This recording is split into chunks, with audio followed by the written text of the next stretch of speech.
നമസ്കാരം എല്ലാവർക്കും മറ്റൊരു പുതിയ വീഡിയോയിലോട്ട് സ്വാഗതം. ഇന്നത്തെ വീഡിയോ എന്ന് പറയുന്നത് കഴിഞ്ഞ വീഡിയോയിൽ ഞാൻ ഓൾറെഡി പറഞ്ഞിട്ടുണ്ടായിരുന്നു. നമ്മൾ പുതിയൊരു LP-UP ബാച്ച് ഇവിടെ സ്റ്റാർട്ട് ചെയ്യാണ്. അതിൻ്റെ തുടക്കം എന്നോണം ഞാനിവിടെ സിലബസുമായിട്ടാണ് വന്നിരിക്കുന്നത്.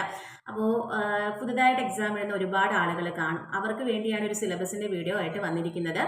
പിന്നെ അത് ഞാൻ പറയാം, അത് തുടരെ പറഞ്ഞു തരികയായിരിക്കും. അതിന് മുമ്പ് കുറച്ച് ഡൗട്ടുകൾ എല്ലാവർക്കും ഉള്ളിൽ കാണുന്നതായിരിക്കും. എന്നാണ് ഈ ഒരു എക്സാമിൻ്റെ നോട്ടിഫിക്കേഷൻ വരിക? അത് 2026 കൂടി വരാം എന്നാണ് പ്രതീക്ഷിക്കുന്നത്. 2027 നമുക്ക് എക്സാമും കാണും. ഏകദേശം ഒരു 6 മാസത്തെ ഗ്യാപ്പാണ്. നോട്ടിഫിക്കേഷൻ വന്നൊരു 6 മാസത്തെ ഗ്യാപ്പേ നമുക്ക് പഠിക്കാൻ കിട്ടത്തുള്ളൂ. മനസ്സിലായല്ലോ.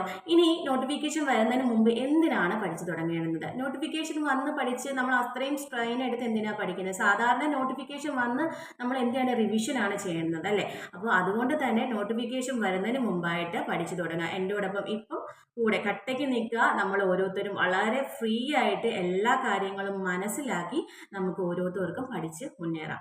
പിന്നെ ജോലി എന്ന് പറയുന്നത് എൻ്റെ മാത്രം സ്വപ്നമല്ല, നിങ്ങളുടെ ഓരോരുത്തരുടെയും സ്വപ്നമാണ്. അതുകൊണ്ട് ഞാൻ നിങ്ങളെ മോട്ടിവേറ്റ് ചെയ്താലൊന്നും നിങ്ങൾ മോട്ടിവേറ്റ് ആകത്തില്ല. നമ്മൾ മോട്ടിവേറ്റ് ചെയ്യണമെങ്കിൽ നമ്മൾ സ്വന്തമായിട്ട് തന്നെ മോട്ടിവേറ്റ് ചെയ്യണം. അതുകൊണ്ട് തന്നെ നിങ്ങൾ ഓരോരുത്തരും നിങ്ങൾക്ക് ജോലി വേണമെന്ന് ആഗ്രഹമുള്ളവരാണ് എങ്കിൽ എൻ്റെ കൂടെ ഒപ്പം ചേർന്നോളൂ. നമുക്ക് ഒരുമിച്ച് മുന്നേറാം. ഇനി എന്താണ്, ഇനി നമുക്ക് ആ ഒരു സിലബസിൻ്റെ ഡീറ്റെയിൽ ആയിട്ടുള്ള കാര്യങ്ങൾ പറഞ്ഞുതരാം. അങ്ങനെ അധികം വളരെ ദീർഘിപ്പിക്കുന്ന ഒരു സിലബസ് ആയിരിക്കത്തില്ല. ജസ്റ്റ് ഒന്ന് പറഞ്ഞിട്ട് പോകുന്നതേ ഉള്ളൂ. അത് നമുക്കൊന്ന് സിലബസ് ഒന്ന് കണ്ടിട്ട് വരാം. പിന്നെ ഒരു കാര്യം കൂടെ പറയാൻ ഞാൻ മറന്നുപോയി. എന്തെന്ന് വെച്ചാൽ LP-UPക്ക് എല്ലാവർക്കും പുതിയ ഉദ്യോഗാർത്ഥികളുടെ സംശയമായിരിക്കും, LPക്ക് ഒരു സിലബസ്, UPക്ക് ഒരു സിലബസ്. പക്ഷേ അല്ല, LPക്കും UPക്കും കൂടെ ഒരു സിലബസാണ്. അതിപ്പോൾ നിങ്ങൾക്ക് സിലബസിൻ്റെ വീഡിയോ കാണുമ്പോൾ മനസ്സിലാവും. നമ്മൾ ഒരു സിലബസ് പഠിച്ചാൽ മതി, നമ്മൾ 2 എക്സാം നമുക്ക് ക്രാക്ക് ചെയ്തെടുക്കാൻ വേണ്ടി. ഓക്കെ, അപ്പോൾ നമുക്ക് സിലബസിലേക്ക് ഒന്ന് കടക്കാം. അപ്പോൾ ഇതാണ് നമ്മുടെ LP-UPയുടെ ഡീറ്റെയിൽഡ് സിലബസ് എന്ന് പറയുന്നത്. ഓരോന്നും ഡീറ്റെയിൽ ആയിട്ട് തന്നെ കൊടുത്തിട്ടുണ്ട്. ഇനി ആരുടെ കയ്യിലും ഇല്ല എങ്കിൽ ഇത് നോക്കി നിങ്ങൾക്കൊന്ന് പോസ് ചെയ്ത് ഒരു സിലബസ് എഴുതിയെടുക്കാവുന്നതാണ്. അതല്ല എഴുതിയെടുക്കാൻ ബുദ്ധിമുട്ടുള്ളവരാണ് എങ്കിൽ ഒന്ന് പ്രിൻ്റ് ഔട്ട് എടുത്താലും മതി. അപ്പോൾ നമ്മൾ കമ്പ്യൂട്ടർ സെൻറ്ററിൽ പോയാൽ പ്രിൻ്റ് ഔട്ട് എടുത്ത് കിട്ടും. അപ്പോൾ നമുക്ക് സിലബസ് ഒക്കെ ഒന്ന് നോക്കാം. ജസ്റ്റ് ഒന്ന് ഓടിച്ച് നമുക്കൊന്ന് പോകാം. പാർട്ട് ഫസ്റ്റ് വരുന്നത് കേരള ചരിത്രമാണ്. ബ്രിട്ടീഷുകാർക്കെതിരെ നടന്ന ആദ്യകാല കലാപങ്ങൾ, പഴശ്ശി വിപ്ലവം, വേലുത്തമ്പിയും പാലിയത്തച്ഛനും, കുറിച്യർ കലാപം, പിന്നെ കേരള നവോത്ഥാനം, വൈകുണ്ഠസ്വാമികൾ, ചട്ടമ്പി സ്വാമികൾ, ശ്രീനാരായണ ഗുരു, കുര്യാക്കോസ് ഏലിയസ് ചാവറ, അയ്യങ്കാളി, വക്കം അബ്ദുൾ ഖാദർ മൗലവി, വാഗ്ഭടാനന്ദൻ, സഹോദരൻ അയ്യപ്പൻ തുടങ്ങി കുമാരഗുരുദേവൻ. പിന്നെ വൈക്കം സത്യാഗ്രഹം, ഗുരുവായൂർ സത്യാഗ്രഹം, ക്ഷേത്രപ്രവേശന വിളംബരം. പിന്നെ അടുത്തതായിട്ട് ദേശീയ പ്രസ്ഥാനം കേരളത്തിൽ, അതിൽ തിരുവിതാംകൂർ മലയാളി മെമ്മോറിയൽ, ഈഴവ മെമ്മോറിയൽ, പിന്നെ ലാസ്റ്റ് വന്നേക്കും പുന്നപ്ര വയലാർ സമരം, പിന്നെ കൊച്ചി ഇലക്ട്രിസിറ്റി സമരമുണ്ട്, കൊച്ചി രാജ്യപ്രജാ മണ്ഡലമുണ്ട്, പിന്നെ മലബാർ ഖിലാഫത്ത് പ്രസ്ഥാനം, മലബാർ കലാപം, ഉപ്പു സത്യാഗ്രഹം. പിന്നെ ഇന്ത്യൻ സ്വാതന്ത്ര്യ സമരത്തിലേക്ക് കടക്കുകയാണെങ്കിൽ INC വന്നിട്ടുണ്ട്, മഹാത്മാഗാന്ധി, ഭഗത് സിംഗ്, സുഭാഷ് ചന്ദ്രബോസ്, ലോകചരിത്രം, സ്വാതന്ത്ര്യാനന്തര ഇന്ത്യ. നിങ്ങൾക്കെല്ലാം കാണുന്നുണ്ടല്ലോ, എല്ലാം ഒന്നും ഞാൻ വായിക്കുന്നില്ല, ജസ്റ്റ് ഒന്ന് പെട്ടെന്ന് ഓടിച്ചു വിടുകയാണ്. ലോകചരിത്രം, നദീതട സംസ്കാരങ്ങൾ, ഹാരപ്പൻ, ഈജിപ്ഷ്യൻ, അതുപോലെ മെസപ്പൊട്ടോമിയൻ, ചൈനീസ് സംസ്കാരം, ഇതെല്ലാം നോക്കി വെക്കണം. ഇതിനകത്തെക്കുറിച്ച് എല്ലാം നമ്മുടെ ടെക്സ്റ്റ് ബുക്കുകളിൽ വളരെ ഡീറ്റെയിൽ ആയിട്ട് എല്ലാം കൊടുത്തിട്ടുണ്ട് കേട്ടോ. നമ്മുടെ ടെക്സ്റ്റ് ബുക്കും കൂടെ കവർ ചെയ്തുകൊണ്ടായിരിക്കും നമ്മുടെ ക്ലാസ്സുകൾ പോകുന്നത്. പിന്നെ ഒരു കാര്യം ശ്രദ്ധിക്കേണ്ടത്, ഓരോ ടോപ്പിക്കിനും 2 മാർക്ക് വീതം കറണ്ട് അഫയേഴ്സ് ഉണ്ട്. അപ്പോൾ നമ്മൾ കറണ്ട് അഫയേഴ്സും കൂടെ കൊണ്ടുപോകണം. അപ്പോൾ നമ്മൾ ആദ്യം പറഞ്ഞ 10ൻ്റെ കൂടെ 2 മാർക്കും കൂടെ കറണ്ട് അഫയേഴ്സ് ആണ് വരുന്നത്. അപ്പോൾ ടോട്ടൽ അതിന് 12 മാർക്കാണ് വരുന്നത്. ഇനി അടുത്തതായിട്ട് വരുന്നത് ഭൂമിശാസ്ത്രം, സാമ്പത്തിക ശാസ്ത്രം, രാഷ്ട്രതന്ത്ര ശാസ്ത്രം, സമൂഹശാസ്ത്രം. ഇതിലെല്ലാത്തിനും കൂടെ 5 മാർക്ക് പ്ലസ് 2 കറണ്ട് അഫയേഴ്സിനും കൂടെ ടോട്ടൽ 7 മാർക്കാണ്. അടുത്തത് നമ്മൾ ഫിസിക്സ് വരികയാണ്. ഫിസിക്സിന് 7 മാർക്കാണ്. പിന്നെ +2 നമ്മൾ കറണ്ട് അഫയേഴ്സിനും ടോട്ടൽ 9 മാർക്ക്. അടുത്തത് കെമിസ്ട്രി, അതിനും സെയിം ഇതേപോലെയാണ്. പിന്നെ വരുന്നത് നമ്മുടെ ബയോളജി ആണ്. ബയോളജിക്ക് വരുന്നത് 8 മാർക്കാണ് കേട്ടോ. 6 മാർക്ക് നമ്മൾ പഠിക്കുന്നതും അതുപോലെ തന്നെ +2 നമ്മൾ കറണ്ട് അഫയേഴ്സിൽ നിന്നുള്ളതാണ് 8 മാർക്ക്. പിന്നെ അടുത്ത സിമ്പിൾ അരിത്തമെറ്റിക് ആണ്. നമ്മൾ മാത്സിന് 15 മാർക്കാണുള്ളത്.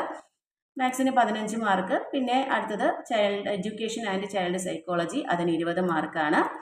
ഏറ്റവും കൂടുതൽ മാർക്കുള്ളത് നമ്മൾ സൈക്കോളജിക്കാണ് അല്ലേ. സൈക്കോളജി ഒരു 20ൽ ഒരു 15 മാർക്കെങ്കിലും നമുക്ക് ഈസിയായിട്ട് സ്കോർ ചെയ്യാൻ പറ്റും. നല്ലതുപോലെ പഠിച്ചു പോകുന്നവർക്ക് ഈസിയായിട്ട് 18, 19 20 സ്കോർ ചെയ്യുന്നവരുണ്ട്. ഇനി അടുത്തത് നമ്മൾ ഇംഗ്ലീഷാണ്. ഇംഗ്ലീഷിന് 10 മാർക്കുണ്ട്. ഇനി അടുത്തത് ലാസ്റ്റ് നമ്മുടെ മലയാളത്തിന് നമുക്ക് എത്ര മാർക്ക് തന്നെയാണ്? 10 മാർക്ക് തന്നെയാണ് ഉള്ളത്. അപ്പോൾ സിലബസ് എല്ലാവരും കണ്ടെന്ന് വിചാരിക്കുന്നു. അത്യാവശ്യം സ്പീഡിലാണ് പോകുന്നത്. കാരണം എന്താണ്, നമുക്ക് ഈ ഒരു സിലബസ് അറിയാത്തവർക്ക് ജസ്റ്റ് ഒന്ന് കാണിച്ചു തരുന്നതേ ഉള്ളൂ. നിങ്ങൾ അത്യാവശ്യം എഴുതിയെടുക്കുന്നുണ്ടെങ്കിൽ ഒന്ന് പോസ് ചെയ്ത് വെച്ചൊന്ന് എഴുതിയെടുക്കുക. ഇനി ഞാൻ നേരത്തെ പറഞ്ഞു LPക്കും UPക്കും ഒരേ സിലബസ് ആണെന്ന് ഞാൻ പറഞ്ഞു അല്ലേ. അപ്പോൾ ഇനി ഒരു എല്ലാവർക്കും ഡൗട്ടാണ് അതെങ്ങനെ LPക്കും UPക്കും ഒരേ സിലബസ് ആയിരിക്കുമെന്ന്. അപ്പോൾ ഞാൻ അടുത്തത് എടുത്ത് കാണിക്കാൻ പോകുന്നത് എന്താണ്, UPയുടെ സിലബസ് ആണ്. സെയിം ഇത് തന്നെയാണ്, കണ്ടല്ലോ. അടുത്തത് UP സ്കൂളിൻ്റെ, നമ്മുടെ UP സ്കൂൾ ടീച്ചറിൻ്റെ സിലബസ് ആണ് കൊടുത്തിരിക്കുന്നത്. സെയിം സിലബസ് തന്നെയല്ലേ നമ്മുടെ കേരള ചരിത്രം നേരത്തെ കണ്ടതുപോലെ തന്നെ എല്ലാ കാര്യങ്ങളും കൊടുത്തിട്ടുണ്ട്. എല്ലാവർക്കും സൂക്ഷ്മമായിട്ട് തന്നെ ഒന്ന് നോക്കാം. എല്ലാം അതേപോലെ തന്നെയാണ്, ഒന്നിലും ഒരു വ്യത്യാസമില്ല. അപ്പോൾ LPക്കും UPക്കും കൂടെ ഒരു സിലബസ് മാത്രമാണ് ഉള്ളത്. അതുകൊണ്ട് ഒരു കാര്യം തന്നെ പഠിച്ചാൽ മതി. എക്സ്ട്രാ പോയിന്റുകളൊന്നും തന്നെ നിങ്ങൾ പഠിക്കണമെന്ന കാര്യമില്ല. ഒന്ന് ജസ്റ്റ് എല്ലാവരും ഒന്ന് കണ്ടോളൂ. ഒരു സംശയമുള്ളവർക്ക്, നമ്മൾ ഇത്രയും നാൾ എക്സാം എഴുതിയവർക്ക് അതൊരു സംശയം കാണത്തില്ല. കാരണം എല്ലാവർക്കും അറിയാവുന്നതാണ്. കാരണം പുതിയതായിട്ട് എക്സാമിലോട്ട് വരുന്ന കുട്ടികളുണ്ടല്ലോ. അപ്പോൾ അവർക്ക് വേണ്ടി ഒന്ന് കാണിച്ചെന്നേ ഉള്ളൂ. ആണ്, നിങ്ങൾ കണ്ടില്ലേ, ഇപ്പോൾ രണ്ടിനും ഒരേ സിലബസ് തന്നെയാണ്. അപ്പോൾ എല്ലാവരും ഫസ്റ്റ് സ്റ്റെപ്പ് എന്നോണം എല്ലാവരും ഇന്ന് തന്നെ സിലബസ് ഒക്കെ എഴുതി വൃത്തിയാക്കി വെച്ചേക്കുക. നാളെ തൊട്ട് നമ്മുടെ ക്ലാസ്സുകൾ സ്റ്റാർട്ട് ചെയ്യുന്നതായിരിക്കും. സിലബസ് എല്ലാവരുടെ കയ്യിലുണ്ടായിരിക്കണം. സിലബസിനെ കുറിച്ചൊരു ചെറിയ ധാരണ കിട്ടിയെന്ന് ഞാൻ പ്രതീക്ഷിക്കുന്നു. അപ്പോൾ നാളത്തെ ക്ലാസ്സിൽ വരുന്നതിന് മുമ്പായിട്ട് എല്ലാവരുടെ കയ്യിൽ സിലബസ് ഉണ്ടായിരിക്കണം. മസ്റ്റാണ്, എല്ലാവരുടെ കയ്യിൽ സിലബസ് ഉണ്ടായിരിക്കണം. അതൊന്നുകിൽ എഴുതി നിങ്ങൾക്ക് വെക്കാം, അതല്ലെങ്കിൽ നിങ്ങൾ എന്ത് ചെയ്യുക, കോപ്പി എടുക്കുക. കോപ്പി എടുക്കാൻ പറ്റാത്തവർ ഞാൻ നേരത്തെ സിലബസ് കാണിച്ചു തന്നല്ലോ, അത് പോസ് ചെയ്ത് വെച്ച് ഒന്ന് എഴുതിയെടുത്താലും മതി. അതല്ലെങ്കിൽ ഗൂഗിളിൽ സെർച്ച് ചെയ്താലും കിട്ടും കേട്ടോ. പക്ഷേ PDF ആയിട്ട് ഫോണിൽ ഡൗൺലോഡ് ചെയ്ത് ഇടുകയൊന്നും ചെയ്യരുത്. അത് ഇട്ടോട്ടെ, പക്ഷേ നിങ്ങളുടെ കയ്യിൽ മസ്റ്റായിട്ട് നിങ്ങളുടെ കയ്യിൽ അതിൻ്റെ ഒരു കോപ്പി ഉണ്ടായിരിക്കണം. ഇനി എനിക്ക് നിങ്ങളോട് പറയാനുള്ളതെന്ന് വെച്ചാൽ, നമ്മളിപ്പോൾ ക്ലാസ് ഒന്നും തുടങ്ങിയില്ല, നാളെ മുതൽ ക്ലാസ് സ്റ്റാർട്ട് ചെയ്യും. അതിന് മുമ്പായിട്ട് ഞാൻ എത്ര മണിക്കാണ് ക്ലാസ് ഇടുന്നതെന്ന് പറയാം. 1:15 കേട്ടോ ഞാൻ ക്ലാസ്സുകളെല്ലാം അപ്ലോഡ് ചെയ്യുന്നത്. ഇനി അതിൽ എന്തെങ്കിലും ടൈം വ്യത്യാസം ഉണ്ടെങ്കിൽ ഞാൻ നേരത്തെ നിങ്ങളടുത്ത് പറയുന്നതായിരിക്കും. അപ്പോൾ 1:15 എല്ലാവരും പ്രതീക്ഷിച്ചിരുന്നോളൂ കേട്ടോ. അതുകൊണ്ട് തന്നെ ആരെങ്കിലും ചാനൽ സബ്സ്ക്രൈബ് ചെയ്യാതാണ് കാണുന്നതെങ്കിൽ ഒന്ന് സബ്സ്ക്രൈബ് ചെയ്യുക. അത് തൊട്ടടുത്തുള്ള ബെല്ലൈക്കണിൽ ഓൾ എന്ന ഓപ്ഷനും എനേബിൾ ചെയ്യുക. അപ്പോഴായിരിക്കും നോട്ടിഫിക്കേഷൻ കൂടുതൽ ആളുകളിലേക്ക് എത്തിക്കുന്നത്. ഓക്കെ, നിങ്ങൾ എല്ലാവരും അത് ചെയ്യുമെന്ന് ഞാൻ പ്രതീക്ഷിക്കുന്നു. പിന്നെ നാളെ മുതൽ എൻ്റെ ക്ലാസ് സ്റ്റാർട്ട് ചെയ്യുന്ന സമയത്ത് നമ്മളൊരു ക്ലാസ് ഞാൻ എങ്ങനെയാണ് പഠിപ്പിക്കുന്നത്, ഞാൻ പഠിപ്പിക്കുന്നത് എനിക്ക് മനസ്സിലാവുമെന്ന് എനിക്കറിയില്ല, നിങ്ങൾക്കും അറിയില്ല. അപ്പോൾ ഒരു ഫസ്റ്റ് ടൈം ക്ലാസ് സ്റ്റാർട്ട് ചെയ്യുമ്പോഴല്ലേ എല്ലാം അതൊക്കെ മനസ്സിലാവും. ആ സമയത്ത് ഞാൻ പഠിപ്പിക്കുന്ന കാര്യങ്ങൾ നിങ്ങൾക്ക് മനസ്സിലായി, നിങ്ങൾക്ക് യൂസ്ഫുൾ ആയി എന്ന് നിങ്ങൾക്ക് തോന്നുകയാണെങ്കിൽ, ഇതേപോലെ LP-UP എക്സാമിന് വേണ്ടി പരിശീലിക്കുന്ന കുറേ കുട്ടികൾ കാണുമല്ലേ, നിങ്ങളുടെ ഫ്രണ്ട്സൊക്കെ കാണത്തില്ലേ, അവർക്ക് ഇതൊന്ന് ഷെയർ ചെയ്ത് കൊടുക്കണം. അങ്ങനെ എന്നെ സപ്പോർട്ട് ചെയ്യാൻ നിങ്ങൾ മറക്കരുത് കേട്ടോ. നിങ്ങൾക്ക് യൂസ്ഫുൾ ആയെങ്കിൽ മാത്രം. നാളെ നമുക്ക് കാണാം. എല്ലാവർക്കും നമസ്കാരം.